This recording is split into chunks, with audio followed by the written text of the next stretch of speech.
prospect watch. Jaron boots Ennis.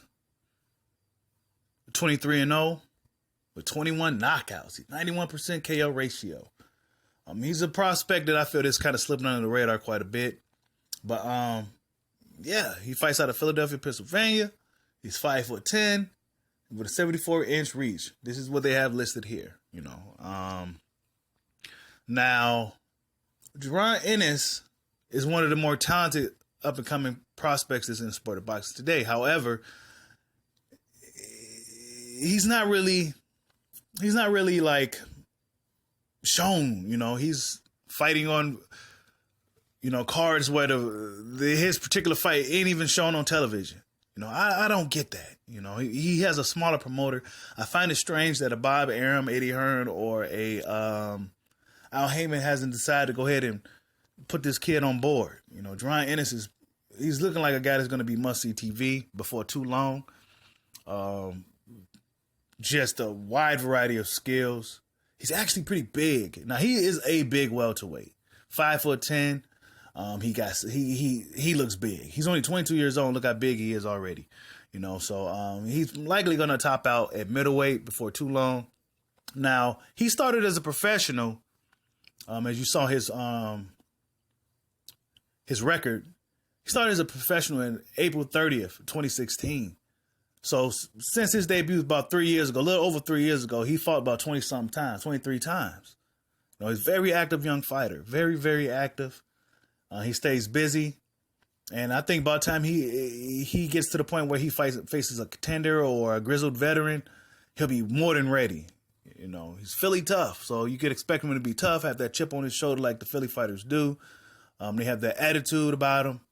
And he's going to be a tough guy for anybody in the welterweight division due to his size, his slickness, his IQ. Now, of course, he's still a developing young fighter. However, he shows a lot of promise. His promise rivals that of Devin Haney and Shakur Stevenson, the likes of those type of guys. He just isn't pushed. He doesn't have the A-side promotional company pushing him. So he kind of slipped on the radar. But your boy Bushido Boxing will let you guys know who's hot and who to look out for. Now, I did a previous Prospect Watch video on Money Power the Fourth and how his upcoming in boxing. He's another prospect that's kind of under the radar. But he lost his last fight, I believe, on the same date. I believe it was the Ennis card. I think he lost on that card. So you got to be real careful with these young fighters and who you're moving them with. I'm not sure exactly how that fight played out. I do know that he said he felt that he got the decision, so it must have been a close fight. For whatever reason, it was close. But it was a learning lesson for him. And nonetheless, Jaron Ennis is on a fast track to be one of the top contenders in the welterweight division. He's ranked 29 currently. And I believe he has a fight coming up October 5th. He just fought August 23rd. He just fought. Easy work. His opponent was 23-5-1. So his opponent had a lot more fights.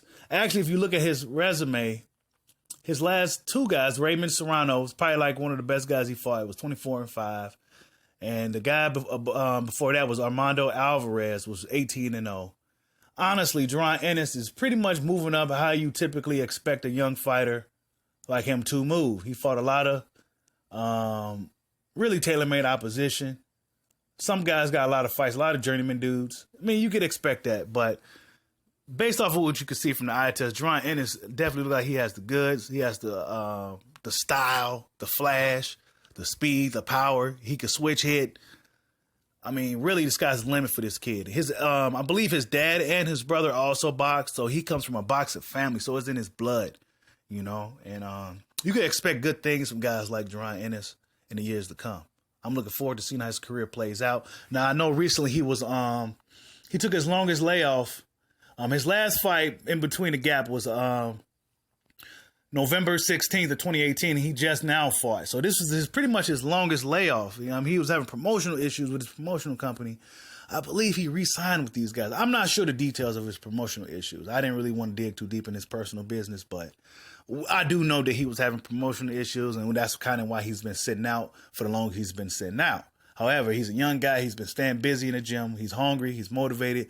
And he's really looking to fight some of the best guys in the welterweight division.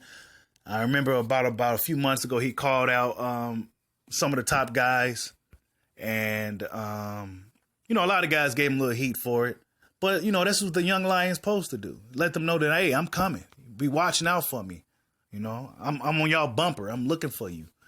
That's what he was doing, you know. And a lot of guys, you know, a lot of fanboys, man. Fanboys take offense to those type of things. You know, when you call out certain fighters like Errol Spence or Bud, you know, Bud Crawford, you know, I don't know if he called out Bud, but he did mention Errol Spence. You know, Errol Spence seems to be the guy that's in everybody's crosshairs right now. You know, guys at 154, 160, 147, 140. They are looking at Errol Spence as the guy to kind of, you know, get the name up off of. But nonetheless, Jaron Ennis is a very promising young fighter.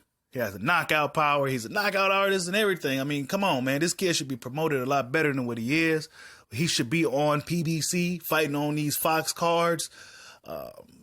What is going on? You know, I'm not sure exactly what type of promotional deal he's has. I forgot his promotion company's name. But yeah, your boy Bushido Boxing putting you guys on game to Jaron Boost Ennis. Check him out. 5'10", 74-inch reach, prospect, 23-0 with 21 knockouts. Like, subscribe, holler at your boy. Peace out.